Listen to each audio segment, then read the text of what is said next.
Mark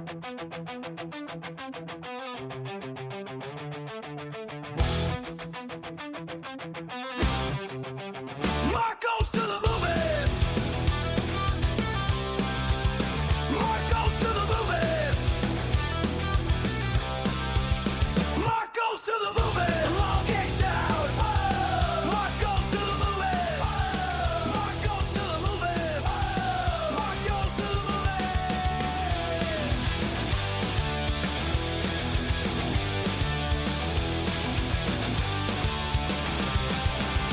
Mark goes to the movies. Hey guys, welcome back to Mark Goes to the Movies. I am Mark. I wish I had a better nickname when I was coming up with this podcast, but no, we're just gonna go with Mark. If I ever think about it, if I ever became famous, is it just here's Mark from Mark Comes to the Movies? I don't know. That don't sound very good, but yep, going to talk about a movie today. I'm going to give you some updates on the podcast. Not really the podcast. Let's do some updates on Instagram. I'm killing it over there, guys. Uh, I dropped a new episode of the podcast this morning. Did it this morning. It's because it's weird because I don't sleep until I'm a night owl. I work the night shift, so my hours are a little different. We're also gonna spring forward too, so we're gonna lose an hour. So I'm thinking I'm gonna pull a 24-hour where you stay up all night, and you don't go to sleep. I'm gonna pull one of those tonight.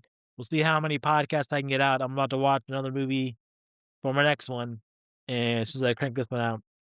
So, let's I wanna give an update on the Instagram account. The Instagram account is Mark Goes to the Movies. One word, just search Mark Goes to the Movies 89. So if you're looking at Mark Goes to the Movies 1 through 88, that's not me. It's Mark Goes to the Movies 89. That is my Instagram account. It has been taken over by commercials because that is my second love is commercials. I think they go hand in hand with the movies. So a lot of commercials, a lot of editing in there, and some good ones too. Again, I don't know what hits the algorithm. There is one that popped off a lot, 25,000 views so far, over 1,000 likes, is absolutely killing it. And then I read the comments, and then we figured out why it was going off like the way it did. But, yeah, so I think it's pretty cool. I like commercials a lot, and, it's always interesting to see, what is popular. Halloween commercials always my favorite. I watch them year round because it gets me just we're about to get into, fake fall, where it's perfect for Halloween. It's not technically October, but there's no leaves on the trees. The temperatures are in the 60s. It's perfect October weather, but we're not in October. We're in March. So perfect weather for the think it's October. Just Halloween's a state of mind. It's not a part of the season. You could celebrate Halloween all year round. However, it's a little hard to celebrate Halloween in the summertime and in the wintertime. So in the spring and fall, that's when you really wanna celebrate the Halloween season. Although summer does get all the Halloween stuff for whatever reason, and then by the time Halloween gets here, it's already sold out in stores. So, I'm excited for that coming up this year. And then, yeah, so the Instagram account's at 784 followers as of right now. I'm hoping to get to 800 by the end of the weekend. So one more day to get 16 followers. I don't think it's gonna be that hard. I think we'll be pretty good. TikTok, nah, I don't know about TikTok. It's so I literally just turned it on and started going. But I don't know, if I messed up the audio or not. I guess we'll find out when I do this. God, 56 followers, nothing. Nothing on TikTok. Fuck TikTok at this point. I'm about ready to be like, nah, I don't need that. The Facebook profile, Mark Goes to the Movies, that was the very, very young one. That's getting there, that starts 102 followers, but the reels are getting a lot of followers. They're getting a lot of hits. So I'm pretty happy about that. And yeah, though that's the update on the podcast. Numbers are doing great. The podcast itself, uh I mean, I didn't put anything out, so I guess no new listeners that way. Probably help if I did a little more, advertising on that. It is gonna be interesting when I'm like, "Hey, guys, I know you're enjoying these commercials. But, do you think you could, I don't know, maybe check out the podcast? I don't know. I hope they're like, "Nah, we're gonna fucking stop following you, you fucking idiot. You ruined it. You ruined your golden goose. We were here to watch the commercials, not listen to you yammer on about a fucking 1996 movie."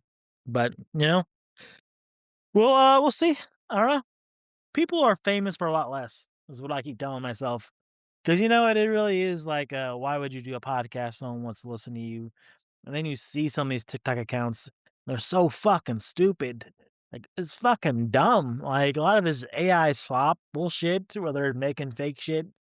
And it's like, this is what you guys like? Like, I could do that. I could do a little better than that. My show's not perfect. My show, my voice sucks. I ain't gonna lie, it's not for a podcast. It's a little nasally, you know? But this shit, you're fucking watching the same shit over and over again. It's just stupid. I could do that, and it inspires me to do more. And even if I gotta sit there and shake everyone down to watch this fucking thing and listen to it, then, I'll do it. I mean, I can't bribe anybody because I'm broke as shit. Movies are expensive hobby to get into it. If I had a time machine, I would go back and like, "Mark, stop fucking buying VHS tapes. That is awful." What happened is, I'm still gonna buy VHS tapes. I like the way they look. But some of them are getting expensive. I'm getting in the wrong time, I think. They're not down in price. They're super high up in price. My best shot is going to Goodwill and just hoping to get lucky. But if you're going to eBay, if you're going to whatnot, if you're going to any resellers, God, these motherfuckers are it's like gold. And I bought WrestleMania 13 because I like the old wrestling. I don't like wrestling anymore. But I like the old wrestling. And I bought a VHS tape of WrestleMania 13 and whatnot. Full of mold. Pff, the lady I bought it from on the auction didn't know her VHS tapes at all. Like, she was, like, started using vintage. She's definitely a very younger person, didn't ever put a VHS tape in a VCR. And, but Whatnot was very good. Whatnot, they refunded me. So, until I get that sweet AMC A-List money and they start, sponsoring this podcast, then, yeah, I'm gonna be broke, there's a lot of movies coming out in the near future. One I'm excited for, and I have the movie already. It's one of my favorite movies. And it's not like I can't watch it now and then cover it when, the movie comes out on 4K, but that's Stone Cold, for those of you who don't know, it's, Brian Bosworth plays an undercover cop. He goes in a motorcycle gang. I'm very much looking forward to this movie. I'm so excited. I love that movie so much, and my birthday is around that time. I don't know exactly. I think it's the 21st. Comes out the 21st. My birthday is the next day, the 22nd. Perfect birthday present for me. Or if anybody wants to send me Stone Cold on 4K, I have the Blu-ray already. I need to see that movie in 4K. I want the highest definition possible. It's funny because I bought Kingpin. This is why, like, why would you cover Kingpin, Mark? It's not really any cultural significance. It's a good movie. It's funny. Is it like Dumb and Dumber? No, it's not. I've only covered a few movies from Mark Goes to the Movies. A lot of this is me talking. But Kingpin was on my entertainment center. I think it was one of those movies where I was in a big '90s kick. I forget the other movie I watched the other week. But I was like, man, I really just want to watch some good '90s movies. And Kingpin was a perfect '90s movie because I just bought it, and it's in 4K. I don't think you need to be in 4K, but it was in 4K. It was good. It looked great. Kino Lorber does a great job. They're the ones that are kind of saving physical media, and they're doing it under the radar. They're not a fancy boutique label like Vinegar Syndrome. Although Vinegar Syndrome, I mean, they're doing a lot of expensive stuff, but they make their movies look like a work of art when it comes to their casings and stuff like that. They know their audience. But, Scream Factory and Shop Factory kinda just upgrading stuff they've done before. Arrow Video does a good job. Arrow Video does a great job. I'm not gonna throw them under the bus. Arrow Video, I mean, they're not doing Kingpin. Kino Lorber's, like, movies that are, like, probably don't need 4K restorations, but they get them. And, that's when it came out in 1996. I had a hard time figuring out how to I never actually said the Farrelly Brothers out loud, so I was, like, trying to read like, how do you do that? Like, how do you, pronounce it? It is Farley, not Farley. The Farrelly Brothers made this movie, 1996, had Woody Harrelson, Randy Quaid, Vanessa Angel, and Bill Murray. Basically the story of an old, ex-professional bowler who's an alcoholic is Woody Harrelson, and he becomes the manager of, an Amish talent, Randy Quaid. The funny thing is Randy Quaid, who I have no idea how old these guys were in Christmas Vacation, but that was '89, and this was 7 years later, and he was playing what basically was a kid to Woody Harrelson. Woody Harrelson's gonna guess going bald, so that makes sense. And, yeah, it was pretty funny. It didn't do so well when it came out, mixed reviews. The thing is, this is the movie after Dumb and Dumber, where so the Farrelly Brothers made Dumb and Dumber, which was also written by John Hughes. He did his, just script treatment for it, and, they made the movie, they bought it from him because he couldn't finish it. It's more a fact that John Hughes is probably the greatest writer, director no, not director, greatest writer, all time. For me anyways, that's my opinion, take it for what it is. But, yeah, Roy Munson, he's Woody Harrelson, he basically is a bowler. He has a lot of talent. His dad, is, pretty much working at this machine shop, auto body shop, and teaches him he's gonna like, "You're gonna be the next great, bowler." They're gonna make months when it comes to bowling. And, yeah, basically, he gets into it with Bill Murray. Bill Murray, he plays like a Pete Weber type bowler. For those you know Pete Weber, he, was responsible for Woody Harrelson loses his hand. It's kinda funny, so he loses his hand, and, like, the joke is that it's a rubber hand, and he's like that's the whole, point of it. Is a lot of good funny stuff in there, loses his hand, rubber hand, has a little ring on it. It's just making fun of bowling alleys and just how ridiculous bowling is in general. There's a Lynn Shay who, is plays his landlord. It's kinda gross stuff, was she always old, I guess? Because she's known for the Insidious movies now, but she was, Bob Shay's, wife, so she's in a lot of these movies and stuff, and, yeah, Randy Quaid is an Amish guy, I think that's the joke. I'm not gonna tell you how it ends, or I guess you could it's not really a high spoiler movie, but, we're gonna go through the whole thing, and, a lot of funny people in there. Chris Elliott has a role as a gambler in there. There's a lot of cameos. Let's see, Randy Quaid, Woody Harrelson, Vanessa Angel, Bill Murray. Yeah, these are all kind of the main ones in there. I thought it was funny, so, like, Roger Clemens, who plays, a character Skidmark in the movie with the restaurant where Randy Quaid's trying to learn how to dance with this lady, who all the women out there find, Ishmael incredibly attractive, so good for Randy Quaid. He plays the I guess the guy's woman's girlfriend. Another thing, great soundtrack for one. Soundtrack was really good. Blues Traveler. Everyone should love Blues Traveler. They have a lot of good hits. But anyways, their big one. So not Run Around, not Hook. It was their third biggest hit, but anyway, I really like it. John Popper's in the movie, plays the master of ceremony in the final scene. They some of the things the roles of Woody Harrelson I thought was interesting. Charles Rocket probably wouldn't have done better. Michael Keaton could have done a pretty good job. I love Beetlejuice. And then the one that really gets away that, man, this is would have been perfect is Chris Farley, because I love me some Chris Farley. He is the funniest person, ever to exist as far as I'm concerned. He's the only person in my household right now, we have a Chris Farley shelf because, most people, they worship, whatever, god you whatever, they have a Jesus picture. No, we have a, Chris Farley shelf in my house, and that's well, I guess Michael Myers has a lot more, but Chris Farley above everything else. Like, he's at the top, close to the wall. You got the Tommy Boy signed Blu-ray from his brother, who was far too young to meet Chris Farley when he was alive. And, the Lunch Lady Land Pop, the Tommy Boy car, just a bunch of Chris Farley stuff. And, he's the funniest person ever. I think this would have been his huge breakout role. Tommy Boy is what he's known for now, and he's had some other movies like Black Sheep. Black Sheep is pretty good. Anyone shitting on Black Sheep, you're doing it because you think you're being cool. But Black Sheep's funny. Just get over it. It's hilarious. Beverly Hills Ninja, also another funny movie. Is it as funny as Tommy Boy? No. Tommy Boy might be one of the funniest movies ever made. It's so good. It's 90 minutes long. You know what's great about these Chris Farley movies? They're always 90 minutes long.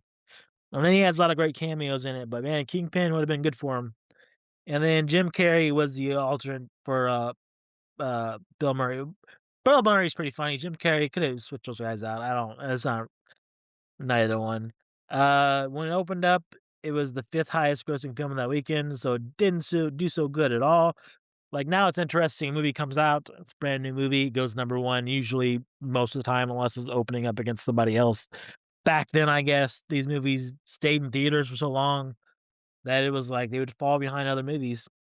And yeah, but it did make the 72nd highest grossing film in 1996, so that is interesting. Critics didn't like it, and again, you're coming off Dumb and Dumber, a really great movie, so some people say it's Woody Harrelson's best movie, so good for them. I don't know.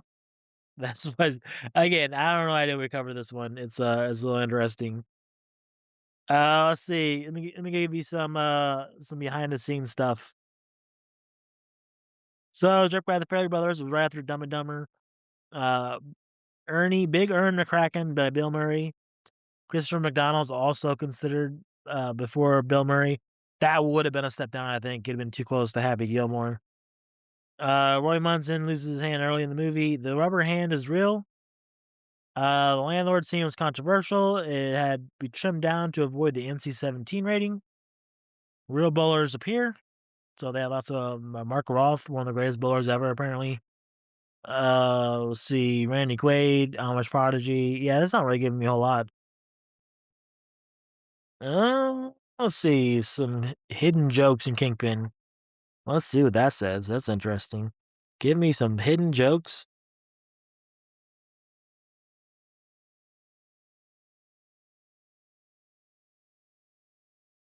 in Kingpin.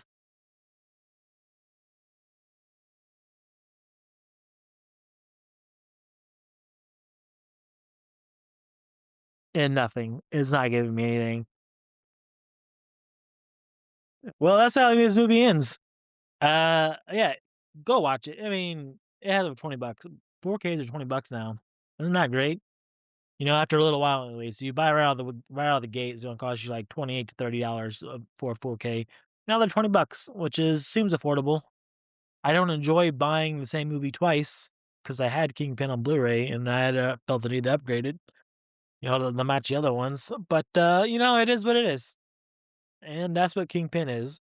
It's a pretty funny movie. It's enjoyable. I remember watching on Comedy Central a lot. It's a Comedy Central afternoon movies. It's not good enough to be a night movie, unless you're staying up all night like I am. But it's a good movie. So that's Kingpin. Next one, I'm about ready to watch Invasion USA real time. Just full spoilers. You stayed to the end, and you sat through my rambling and about this whole thing. We're gonna watch Invasion USA next, and I've never seen it. Bought it on again 4K from Vinegar Syndrome. This was on sale though. This one was not $35. This was like $20 with shipping. Shipping is expensive at Vinegar Syndrome. If Vinegar Syndrome can give me a shipping discount, I'll sell out so hard right now. Better yet, if AMC A-List can listen to me right now, if you're listening, I know you are, AMC. I know you're one of those 288 listeners. I know you're one of those almost 800 Instagram followers. I know you watched that clip of Nick or Treat, and that's why it went viral. Well, if you can sponsor me, that'd be great. Give me some money. Give me the free membership. It's $28. Although $28 is a pretty good price for what I'm about to do with it. They I didn't watch no movies this week, so that's not getting anything out of it. There was nothing I wanted to watch. I don't think I want to watch The Bride. And I saw Hoppers last weekend. But next week I want to see Undertone. So I'm excited for that one. Looks terrifying. We're gonna have a horror movie. I don't think it'd be funny about that one. But this is it. This is Mark from Mark Goes to the Movies. Thanks for listening, guys.